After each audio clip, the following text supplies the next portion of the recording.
अस्सलाम वालेकुम, welcome back to innovate IT zone. आज का हमारा जो वीडियो लेक्चर है वो है वर्चुअल क्लस्टर्स के ऊपर। इससे पहले हम लोगों ने जितने भी लेक्चर्स पढ़े हैं उनमें वर्चुअलाइजेशन क्या होती है और डिफरेंट किस्म के हमने सॉफ्टवेयर्स के बारे में, उनकी कॉन्फ़िगरेशंस के बारे में पढ़ा। देन उसके बाद हमने हर चीज़ की वर्चुअलाइजेशन पढ़ी, उसका आर्किटेक्चर पढ़ा, वर्चुअलाइजेशन का हमने प्रॉपर एक स्ट्रक्चर पढ़ा था। लेकिन आज का जो हमारा वीडियो लेक्चर नंबर 7 है, जिसके अंदर हमने वर्चुअल क्लस्टर पढ़ना है। अगर आप अपनी आउटलाइन देखते हैं तो उसके ऊपर भी ये टॉपिक मेंशन है, ठीक है। क्लस्टर जैसे कि आपको नाम से ही पता होता है, क्लस्टर का मतलब होता है ग्रुप ऑफ, ठीक है, यानी किसी झुंड को बोलते हैं, किसी कॉम्बिनेशन ऑफ डिफरेंट थिंग्स को हम लोग क्लस्टर्स बोलते हैं। अब हम यहाँ पे बात करेंगे वर्चुअल क्लस्टर की। तो एक वर्चुअल क्लस्टर का मतलब होता है जिसमें मल्टीपल वर्चुअल मशीन जो होती है उनका एक ग्रुप होता है और सब मिलकर एक ही टास्क को परफॉर्म कर रहे होते हैं। लाइक अगर किसी की कोई एक वेबसाइट बना रहा है तो डिफरेंट लोकेशन पर, डिफरेंट जगहों पर, डिफरेंट या एक ही सिस्टम के अंदर मल्टीपल वर्चुअल मशीन्स होती हैं, वो सारी की सारी मिलकर जब एक टास्क को परफॉर्म कर रही होती हैं, एक डिस्ट्रीब्यूटेड सिस्टम की तरह काम कर रही होती हैं, तो उसको हम क्या बोलते हैं, वर्चुअल क्लस्टर बोलते हैं। तो हर वर्चुअल क्लस्टर के जो वर्चुअल मशीन्स होती है वो एक नोड बन जाती है और यही सारी जो वर्चुअल मशीन्स होती हैं लॉजिकली एक दूसरे के साथ कनेक्टेड होती हैं, चाहे वो अलग अलग फिजिकल मशीन्स पर हो या चाहे फिर वो एक ही जो है वो डिवाइस पर होती हैं। तो ये वर्चुअल मशीन बेसिकली क्या करती हैं, शेयर रिसोर्सेज करती हैं, जैसे नेटवर्क है, स्टोरेज है, सीपीयू है, इन सब का यूज करते हैं। लेकिन यूजर को लगता है कि जैसे एक सिंगल सिस्टम के तौर पर काम कर रहे होते हैं। जैसे अगर मैं आपको इसको सिंपल वे में अगर समझाऊं तो यहाँ पे आप समझ लीजिए कि ये आपका लैपटॉप है, इसके अंदर एक वर्चुअल मशीन है, ठीक है। एक लैपटॉप की आपकी किसी और जगह पर है, एक आपकी वर्चुअल मशीन जो है वो किसी और जगह पर क्रिएट हुई है और सब मिलकर एक वेबसाइट पे काम कर रहे हैं। तो ये सारे जो होते हैं एक दूसरे के साथ लॉजिकली कनेक्टेड होते हैं। यानी इसका स्टेप नंबर 1 जो होता है वो यही होता है कि एक टास्क को परफॉर्म करने के लिए पूरा एक नेटवर्क बना होता है, डिस्ट्रीब्यूटेड नेटवर्क की तरह ये काम कर रहे होते हैं और सबने मिलकर एक ही टास्क को परफॉर्म करना होता है। अब इसको लग रहा है कि ये सिर्फ एक सिंगल है और ये अकेला ही काम कर रहा है, लेकिन ऐसा नहीं होता। इसके साथ जितने भी डिवाइसेस कनेक्टेड है वो सारे के सारे आपस में मिलकर काम कर रहे होते हैं। तो इस चीज को हम लोग वर्चुअल क्लस्टर बोलते हैं। अब ये चीज भी हो सकती है कि डिफरेंट लोकेशन पे भी हो सकते हैं, या ये भी हो सकता है कि सिर्फ एक ही सिंगल लैपटॉप है, इसके अंदर आपके पास नंबर ऑफ वर्चुअल मशीन्स है, एक VM1 है, एक VM2 है और ये जितनी भी मशीन्स होती हैं वो मिलकर एक टास्क को परफॉर्म कर रही होती है। तो ये भी आपके पास वर्चुअल क्लस्टर्स में आता है। होप सो आपको इसकी डेफिनेशन अच्छे से समझ आ गई होगी। अगर इसकी की कैरेक्टरिस्टिक्स की बात करते हैं तो सबसे पहले आपको, अच्छा एक और बात मैंने आपको बताया कि ये एक नोड बन जाती है जो वर्चुअल मशीन होती है। अगर यहाँ पर एक सिस्टम में वर्चुअल मशीन है, वो इस टास्क को परफॉर्म कर रही है, तो ये इस टास्क के लिए क्या है, एक नोड है। यानी कितनी नोड हुई, अगर हम लोग इस चीज को हटा दें और सिर्फ इतने वाले को ही देखें जो डिस्ट्रीब्यूटेड सिस्टम पे काम कर रहे हैं, तो एक नोड ये हो गई, एक नोड ये हो गई, फिर एक नोड मेरे पास ये होगी और ये सारी नोड्स आपस में एक लॉजिकली कनेक्टेड होती हैं और कनेक्ट करके इस टास्क को परफॉर्म कर रहे हैं। तो ये हमारे पास वर्चुअल क्लस्टर की सबसे पहली कैरेक्टरिस्टिक्स होती है। और इसमें भी अगर एक सिंगल कंप्यूटर है और इसके अंदर डिफरेंट वर्चुअल मशीन्स होती हैं, तो इसमें ये वर्चुअल मशीन नोड होगी, इसमें ये वाली वर्चुअल मशीन नोड होगी और ये मिलकर जो है वो एक टास्क को परफॉर्म कर रहे होते हैं। तो ये आपकी कैरेक्टरिस्टिक सबसे पहले आती है। दूसरी आती है, जब मैंने बताया कि सारी नोड्स एक दूसरे के साथ लॉजिकली कनेक्टेड होती हैं, पूरा एक नेटवर्क बना रहे होते हैं, चाहे वो सेम जगह पर है, चाहे वो डिफरेंट फिजिकल मशीन्स है, ठीक है। तो ये आपके पास दूसरा आ गया, लॉजिकली कनेक्टेड होते हैं। उसके बाद ये जो है एक दूसरे के साथ रिसोर्सेज को भी शेयर करते हैं, रिसोर्सेज लाइक नेटवर्क को, स्टोरेज को, सीपीयू हो गई, ये सारे एक दूसरे के साथ स्टोरेज शेयर कर रहे होते हैं, लेकिन हर एक को लग रहा होता है कि वो एज अ सिंगल सिस्टम ही काम कर रहा है, ठीक है, लेकिन ऐसा होता नहीं है। ये इसकी बेसिक कैरेक्टरिस्टिक्स थी और आपसे मोस्टली शॉर्ट क्वेश्चन में भी पूछ सकते हैं, लॉन्ग क्वेश्चन में भी आपसे पूछा जा सकता है। आपको पता है कि मैं आपको जो भी प्रिपरेशन करवा रही हूँ वो अकॉर्डिंग टू द एग्जाम से करा रही हूँ, ठीक है। तो आप लोगों ने इसको ज्यादा अच्छे से क्लियर करना है। उसके अलावा वर्चुअल जो क्लस्टर्स होता है ये काम कैसे करता है, सबसे पहले आपने क्या करना होता है कि जो डिफरेंट सिस्टम्स होते हैं उनके ऊपर आपने वर्चुअल मशीन्स को इंस्टॉल करना होता है। कैसे इंस्टॉल करना है, ऑलरेडी वर्चुअलाइजेशन वाले हर लेक्चर में हम इसको डिस्कस कर चुके हैं, ठीक है। जैसे जैसे आप बात कर लें कि मेरा लैपटॉप है, इसके अंदर एक वर्चुअल मशीन क्रिएट किया है, एक मेरी फ्रेंड का लैपटॉप है, उसके अंदर एक वर्चुअल मशीन क्रिएट किया है, एक उससे भी एक और फ्रेंड का है, तो उसने भी वर्चुअल मशीन क्रिएट किया, और हम तीनों जो है एक दूसरे के साथ किसी ना किसी तरह से कनेक्टेड है, ठीक है, और हम मिलकर जो है वो काम कर रहे हैं। आपके सिस्टम के अंदर सेम सॉफ्टवेयर इंस्टॉल होना जरूरी होता है, तो इसकी वर्किंग भी सेम इसी तरह होती है। जब हम डिफरेंट किस्म के जो मशीन्स होती हैं वो मिलकर एक टास्क को परफॉर्म कर रही हैं, तो उस चीज को हम बोलते हैं कि ये डिस्ट्रीब्यूटेड सिस्टम में चले जाते हैं, ठीक है।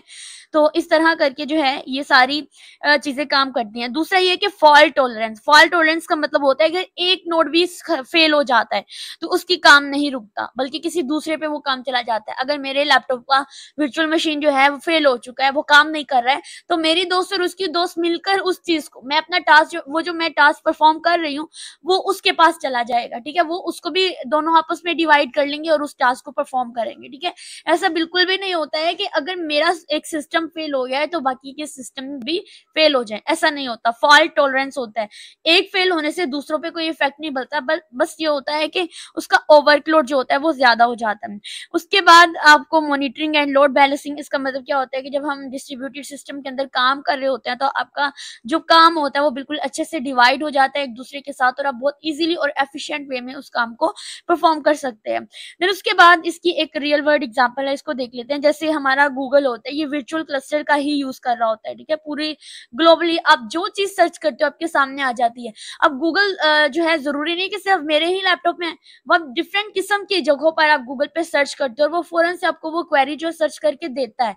तो ये ग्लोबल यानी कि यूनिवर्सल लेवल पर ये काम हो रहा है, और इस तरह से आप इस रियल वर्ल्ड एग्जांपल को भी यहाँ पर जो है वो एज एन एग्जांपल गूगल को जो है वो लिख सकते हैं।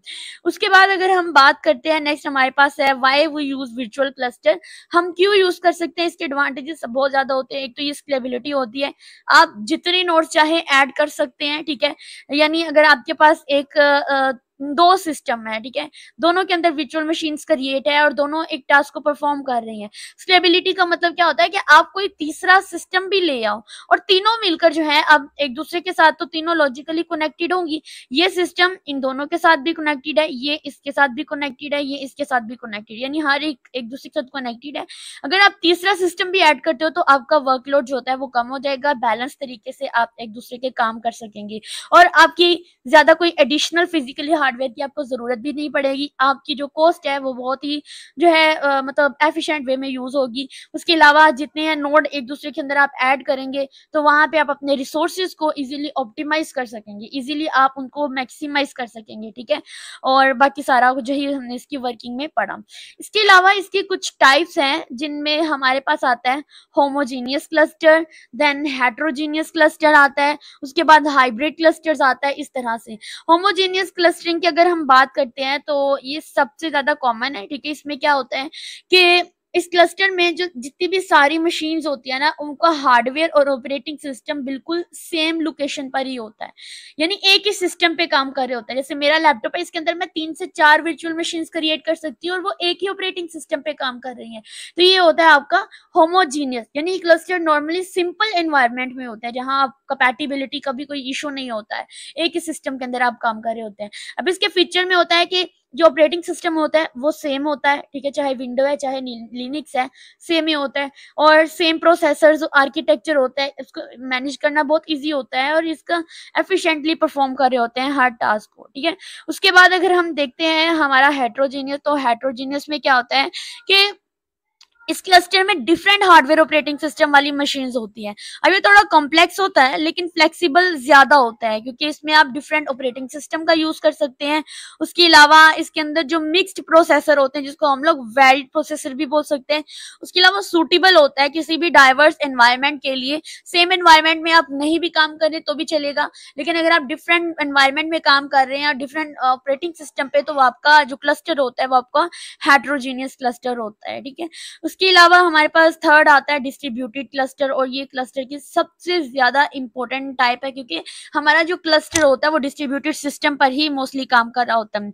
अब इस टाइप में क्या होता है कि जितनी भी वर्चुअल मशीन या फिजिकल मशीन्स होती हैं वो डिफरेंट जियोग्राफिकल लोकेशंस पर यानी यूनिवर्सल लेवल पर, सबसे बड़ी एग्जांपल मैंने आपको इसकी गूगल की ही दी थी, तो वही ले सकते हैं कि ये ना तो एक जगह पर होता है ना ही ये डिफरेंट लोकेशन पर होता है, बल्कि ये पूरी दुनिया में ग्लोबली फैला होता है। ठीक है, ये जो आपका डिस्ट्रीब्यूटेड क्लस्टर होता है, और इसमें हर क्लस्टर के जो पार्ट्स होते हैं वो लॉजिकली एक दूसरे से कनेक्टेड होते हैं इंटरनेट के थ्रू, या फिर कोई भी प्राइवेट वैन की बात कर सकते हैं वो। अगर मैं होमोजीनियस की बात करती हूँ तो वो कोई लैन हो सकता है, ठीक है, लैन नेटवर्क हो सकता है।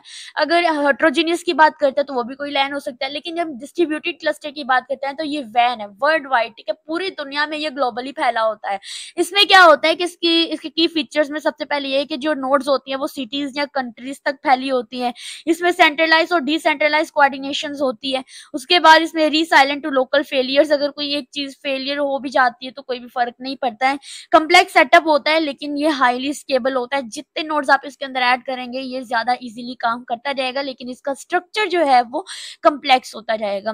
उसके बाद हम बात करते हैं हाइब्रिड क्लस्टर। हाइब्रिड क्लस्टर में क्या होता है कि आप किसी दो, जो क्लस्टर की पहले हमने तीन टाइप पढ़ी है ना, इन तीनों में से किसी दो को आप कंबाइन कर दोगे, लाइक होमोजीनियस और हेट्रोजीनियस को अगर आप कंबाइन कर देते हो और अगर इनके अंदर आप कोई डिस्ट्रीब्यूटेड क्लस्टर यानी तीनों टाइप्स को अगर आप अंदर मैच कर देते हो, कंबाइन कर देते हो, तो वो आपकी हाइब्रिड। हाइब्रिड का मतलब भी हम ये समझ लेते हैं, कोई भी आप नेटवर्क पढ़ रहे हो, हाइब्रिड नेटवर्क पढ़ रहे हो, कुछ भी पढ़ रहे हो, उसका मतलब होता है आपने कि जो पहली टाइप्स होती हैं उस चीज की वो उनको आपने कंबाइन करके यूज करना है। ठीक है, इसमें आप डिफरेंट किस्म के सिस्टम्स को ऐड करते हैं। ठीक है, जैसे इसकी सबसे बड़ी एग्जांपल अमेज़न है।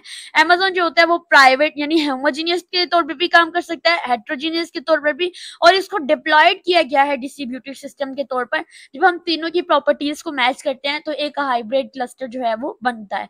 तो ये था आज का वीडियो जिसमें हमने क्लस्टर के बारे में वो सारे पॉइंट क्लियर किए हैं जो आपकी एग्जाम पॉइंट ऑफ व्यू से है। वीडियो अच्छी लगी हो, वीडियो को जरूर लाइक करें। आपका एक लाइक मेरे लिए बहुत इंपॉर्टेंट है, क्या ही हो जाएगा आपको लाइक करने से, एक थंब ही तो प्रेस करना होता है। बाकी अगर आपको कोई कमेंट करना है तो कर दीजिएगा। मिलते हैं अपनी नेक्स्ट वीडियो के अंदर। नेक्स्ट वीडियो का टॉपिक होगा वीए माइग्रेशन। ठीक है, वो भी बहुत इंपॉर्टेंट टॉपिक है, हम उसको नेक्स्ट वीडियो में आप डिस्कस करेंगे।